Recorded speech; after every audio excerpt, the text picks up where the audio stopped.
જય શ્રી કૃષ્ણ દર્શક મિત્રો, મારી યુટ્યુબ ચેનલ અમૃતવાણીમાં આપ સૌનું હાર્દિક સ્વાગત છે। આજે આપણે આ વિડીયોમાં ગણેશ પુરાણની કથા સાંભળીશું। ગણેશ પુરાણને 5 ખંડોમાં વિભાજિત કરેલ છે, જેમાં પહેલો ખંડ ઉપાસના ખંડ ભાગ 3 ની અંદર ત્રિપુરાસુરના વધની કથા સાંભળીશું, જેમાં આજે આપણે ત્રિપુર અને ભગવાન શંકર વચ્ચે થયેલ યુદ્ધ, ભગવાન શંકરે આદરેલ તપશ્ચર્યા, ભગવાન શંકરે ત્રિપુરાસુરનો કરેલ સંહારની કથા સાંભળીશું। જો આપ સંપૂર્ણ ગણેશ પુરાણ સાંભળવા માંગતા હોય તો મારી ચેનલને લાઈક, શેર અને સબસ્ક્રાઇબ કરો, જેથી નવા આવનારા વિડીયોના નોટિફિકેશન તમને મળતા રહે અને મારા વિડીયો આપ સુધી તુરંત પહોંચી શકે। અધ્યાય 3, ત્રિપુર અને શંકર ભગવાન વચ્ચે યુદ્ધ। ત્રિપુરે ભગવાન શંકર પાસે પોતાનો દૂત મોકલ્યો અને શ્રી ગણેશજીની ચિંતામણી મૂર્તિની માંગણી કરી, સાથે એમ પણ કહેવડાવ્યું કે હવે ત્રિલોકનો સ્વામી હું છું, માટે કોઈ પણ જાતના વાદ વિવાદમાં ઉતર્યા વગર મને મૂર્તિ આપી દો।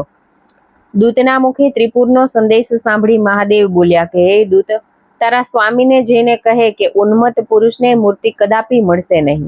ઉન્મત્ત પુરુષ ચાહે કોઈ પણ હોય, તત્કાળ હું એનો વધ કરું છું, માટે તારા સ્વામીને જઈને કહેજે કે શ્રી ગણેશજીની ચિંતામણી મૂર્તિ મેળવવાના સપના જોવાનું બંધ કરે। મૂર્તિ તો એને નહીં મળે, મૃત્યુ મળશે। દૂતે પાછા આવી ભગવાન શંકરનો સંદેશ ત્રિપુરને કહી સંભળાવ્યો। સંદેશ સાંભળી ત્રિપુરને ઘણો ક્રોધ ચડ્યો અને ચતુરંગ સેના સહિત મંદાર પર્વત ઉપર આક્રમણ કર્યું। ત્રિપુરને ચતુરંગ સેના સહિત આવતો જોઈ ભગવાન શંકર તેની સામે લડવા ગયા। ભગવાન શંકર અને ત્રિપુર વચ્ચે ભયાનક સંગ્રામ થયો। ભગવાન શંકરના પક્ષે દેવતાઓ અને ગણો અસુર સેના સામે લડવા લાગ્યા। બ્રહ્માજીએ કહ્યું, એ વખતે કાર્તિકેય સામે ત્રિપુરનો માનસ પુત્ર પ્રચંડ, નંદી સાથે ચંડ, પુષ્પદંત સાથે ભીમકાય, ભૃંગી સાથે કાલકૂટ, શૃંગી સાથે વૃતાસુર, વીરભદ્ર સાથે વ્રજદ્રષ્ટા, ઇન્દ્રની સામે ત્રિપુરનો અમાત્ય, જયંત સાથે બર્બાસુર, બૃહસ્પતિ સાથે શુક્રાચાર્ય વગેરે અનેક મહારથી યોદ્ધા પોતપોતાના સમોવડિયા સામે લડવા લાગ્યા। ભગવાન શંકર સાથે સ્વયં ત્રિપુર લડતો હતો। બંને સેનાઓ વચ્ચે ભયંકર રક્તપાત થયો, લોહીની નદીઓ વહેવા લાગી અને તેમાં અસુરના શબ તરવા લાગ્યા। પ્રચંડે કાર્તિકેય ઉપર 9 બાણ છોડ્યા, તેને અધ વચ્ચેથી તોડી નાખી કાર્તિકેય 5 બાણ છોડ્યા, જેનાથી પ્રચંડ મૂર્છિત થઈને પડ્યો। નંદીએ ચંડને 5 બાણ મારી અને ઘાયલ કર્યો। ભીમકાએ એક સાથે 10 બાણ છોડી પુષ્પદંતને ગભરાવ્યો, પણ તે રણ મેદાનથી હટ્યો નહીં। તેને 3 વાર બાણ વડે ભીમકાયને ભોંય ભેગો કરી દીધો। આમ પ્રત્યેક વીરે રણ સંગ્રામમાં પોતાની વીરતાનું પ્રદર્શન કર્યું। ભગવાન શંકરના ગણોનું રૌદ્ર સ્વરૂપ જોઈ અસુર સેના રણભૂમિમાંથી ભાગવા લાગી। ગણોએ તેમનો પીછો કર્યો। પોતાની સેનાને ભાગતી જોઈ ત્રિપુરને ઘણો જ ક્રોધ ચડ્યો। એણે વરુણાસ્ત્ર છોડી માયાવી વરસાદ વરસાવ્યો। ઘનઘોર વાદળોએ સૂર્યને ઢાંકી દીધો। ભયાનક વર્ષાએ ધોળા દિવસે રાત જેવો અંધકાર ફેલાવી દીધો। તેની સામે શિવજીએ વાયવાસ્ત્ર છોડી પડવારમાં વાદળોને વિખેરી નાખ્યા અને વરસાદ વરસતો બંધ થયો। ત્રિપુરે પછી પનગાસ્ત્રનો પ્રયોગ કર્યો। ત્રિપુરના પનગાસ્ત્રથી રણભૂમિમાં સર્વત્ર સર્પ ઉત્પન્ન થયા। તરત જ એણે બીજું અગ્નિ અસ્ત્ર છોડ્યું, જેમાંથી રણભૂમિમાં સર્વત્ર અગ્નિજ્વાળાઓ ફેલાવા માંડી અને એ અગ્નિજ્વાળાઓમાંથી એક ભયંકર અસુર ઉત્પન્ન થયો। પોતાની વિશાળ દ્રષ્ટાઓથી એ દેવસેનાનું ભક્ષણ કરવા લાગ્યો। એના ભયંકર ફૂત્કારથી યુદ્ધભૂમિમાંથી હાથી, ઘોડા, પાયદળ ઉડવા માંડ્યા અને એના કોપથી પીડિત થઈ દેવસૈન્ય ભગવાન શંકરની ઓથે ભરાયું। દેવસૈન્યને અભય કરી ભગવાન શંકરે પર્જન્યાસ્ત્ર છોડ્યું અને એ મહાભયાનક અસુરને ધરતી ઉપર પછાડ્યો, પરંતુ એ ફરીવાર ઊભો થયો અને બમણા જોરથી લડવા લાગ્યો। આ જોઈ દેવસૈન્ય રણ સંગ્રામ છોડી ભાગવા લાગ્યું। બધા જ ભાગી ગયે, એકલા ભગવાન શંકર જ રણ મેદાનમાં રહ્યા। આજુબાજુમાં નજર નાખતા પોતાના પક્ષે એક પણ યોદ્ધાને ન જોઈ ભગવાન શંકર પણ રણભૂમિ છોડી પોતાના સૈન્યની પાછળ ગિરિકંદરામાં સંતાઈ ગયા। ભગવાન શિવને ભાગતા જોઈ પિતા હિમાલયે પોતાની પુત્રી પાર્વતીને હિમગીરીની કંદરાઓમાં છુપાવી દીધા અને પોતે એની ચોકી કરવા લાગ્યા। ભગવાન શંકર સહિત દેવતાઓને રણ સંગ્રામથી ભાગેલા જોઈ ત્રિપુર મંદાર પર્વત પર ભગવાન ગણેશજીની ચિંતામણી મૂર્તિની તપાસ કરવા લાગ્યો। તેણે સહસ્ત્ર સૂર્યો જેવી તેજસ્વી અને દિવ્ય અલંકારોથી સુશોભિત એવી ચિંતામણી મૂર્તિ પ્રાપ્ત થઈ. મૂર્તિ જોઈ ત્રિપુરને ઘણો જ હર્ષ થયો. જેવો તે એને લેવા ગયો કે તરત જ મૂર્તિ અદૃશ્ય થઈ ગઈ. આ જોઈ ત્રિપુર ઘણો જ દુઃખી થઈ ગયો. મૂર્તિનું અદૃશ્ય થવું અપશુકન માની ખિન્ન થયો. તે મનોમન વિચારવા લાગ્યો કે મેં કલાધરને વચન આપ્યું છે, હવે જો મૂર્તિ તેને નહીં આપી શકું તો ત્રણેય લોકમાં મારી અપકીર્તિ થશે, માટે કોઈ પણ ભાગે હું એને મૂર્તિ તો પ્રાપ્ત કરીને જ રહીશ.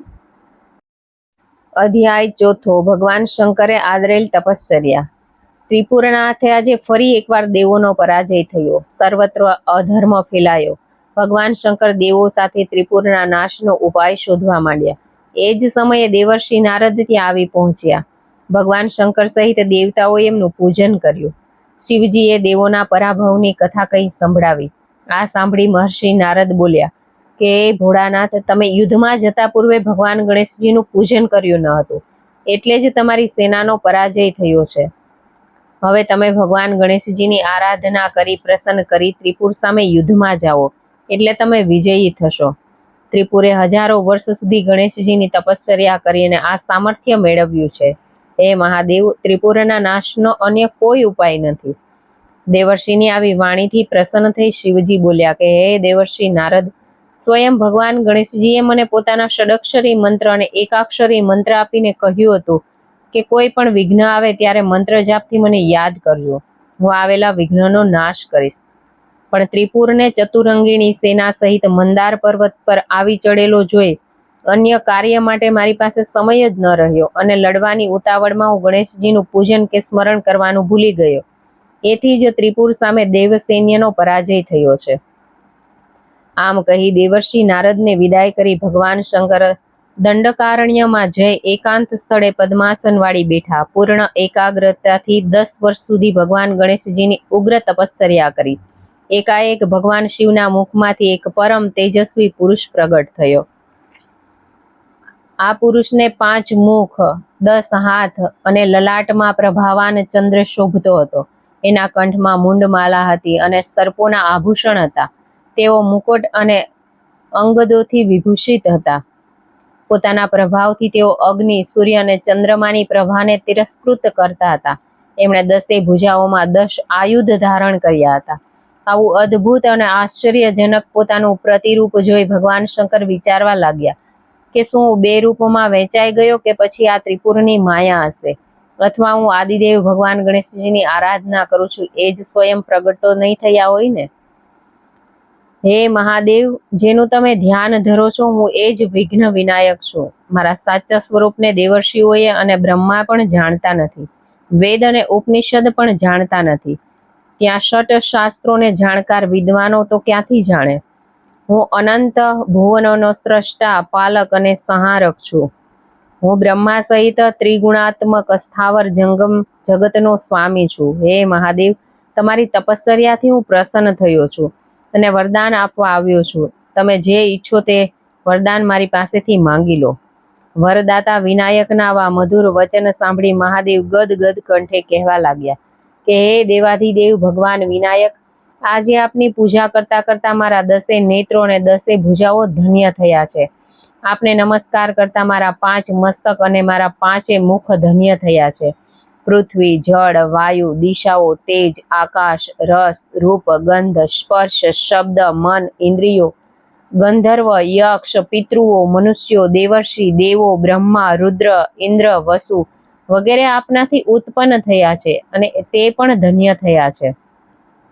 હે અનન્ય બુદ્ધિ, આપ રજોગુણથી સમસ્ત સૃષ્ટિનું સર્જન કરો છો, સત્વગુણથી તેનું પાલન કરો છો અને હે ગણેશ, તમોગુણથી તમે એનો સંહાર કરો છો. આપ નિત્ય છો, નિરપેક્ષ છો અને સર્વે કર્મોના સાક્ષી છો, કારક છો. ભગવાન શંકરની સ્તુતિથી ગણેશજી પ્રસન્ન થયા છે અને બોલ્યા કે હે ઉમાપતિ, તમારા સ્મરણ માત્રથી જ તમારી સમક્ષ આવીને ઊભો રહીશ. હે મહેશ્વર, મારા બીજ મંત્રથી અભિમંત્રિત કરીને એક બાણ છોડશો તો આ બાણ દૈત્ય સહિત અનેક 3 પુરોને ભસ્મ કરી દેશે. આમ કહી ભગવાન ગણેશજીએ પ્રસન્ન થઈ પોતાના સહસ્ત્ર નામનો શિવજીને ઉપદેશ કર્યો અને કહ્યું કે જે 3 સંધ્યાઓમાં એનો પાઠ કરશે અને સર્વે મનોકામના પૂર્ણ થશે. યુદ્ધની પહેલા તમે સહસ્ત્ર નામનો પાઠ કરજો, જેથી તરત જ અસુરોનો સંહાર થશે. ભગવાન વિનાયકના વરદાનથી શિવજી અત્યંત પ્રસન્ન થયા. મહેશે વિધિવત તેમની પૂજા કરી અને ત્યાં ગણેશના સુંદર ભવ્ય મંદિરનું નિર્માણ કરી તેમની મંગળ મૂર્તિની પ્રતિષ્ઠા કરી તથા દેવતાઓ, ઋષિમુનિઓ, સિદ્ધોની વચ્ચે ઘોષણા કરી કે ભગવાન ગણેશજીનું આ સ્થાન ત્રિભુવનમાં મણિપુર નામથી પ્રખ્યાત થશે. ભગવાન શંકરે મંત્રદાતા ગણેશજીને પુનઃ પ્રણામ કર્યા. પછી ગણેશજી અંતર્ધ્યાન થયા. સિદ્ધો, ઋષિઓ, દેવતાઓ પોતપોતાના સ્થાને ગયા અને ભગવાન પિનાકપાણી ત્રિપુરાસુરને હણવા તત્પર થયા. અધ્યાય 5મો. ત્રિપુરાસુરનો કરેલ સંહાર. ભગવાન ગણેશજીનું વરદાન મળવાથી શિવજી અતિ પ્રસન્ન થઈ તાંડવ નૃત્ય કરવા લાગ્યા. પછી સર્વે દેવતાઓને ફરી યુદ્ધ કરવા સજ્જ કર્યા. બ્રહ્મા, કુબેર, અગ્નિ, યમ, વિષ્ણુ, વાયુ, સૂર્ય, ચંદ્ર, વરુણ, ગંધર્વ, યક્ષ, 9 ગ્રહો વગેરે ભગવાન શંકરની રાહબરી નીચે એકત્રિત થયા. આ બાજુ ત્રિપુરાસુરે પણ પોતાના ગુપ્તચરો મારફત યુદ્ધ માટેની દેવોની તૈયારી જાણી લીધી અને અસુર સેનાને શસ્ત્ર સજ્જ કરી દેવતાઓને લલકારી સમ્રાંગણમાં આવી પહોંચ્યો. એકવાર ફરી દેવો અને દાનવો વચ્ચે ભીષણ યુદ્ધની તૈયારી થઈ. ભગવાન આશુતોષ પોતાના દિવ્ય રથમાં સવાર થઈ રણ સંગ્રામની મધ્યે આવ્યા અને ગણેશજીનું સ્મરણ કરી માનસી પૂજા કરી. ભગવાન શિવજીની સ્તુતિથી વિઘ્ન વિનાયક અતિ પ્રસન્ન થયા અને સૂક્ષ્મ સ્વરૂપે રણ સંગ્રામમાં હાજર થયા. દેવ અને દાનવોના સૈન્ય વચ્ચે રણસંગ્રામ શરૂ થયો. બંને પક્ષમાંથી હજારો સૈનિકો હણાવા લાગ્યા. કેટલાક ઘાયલ થયા.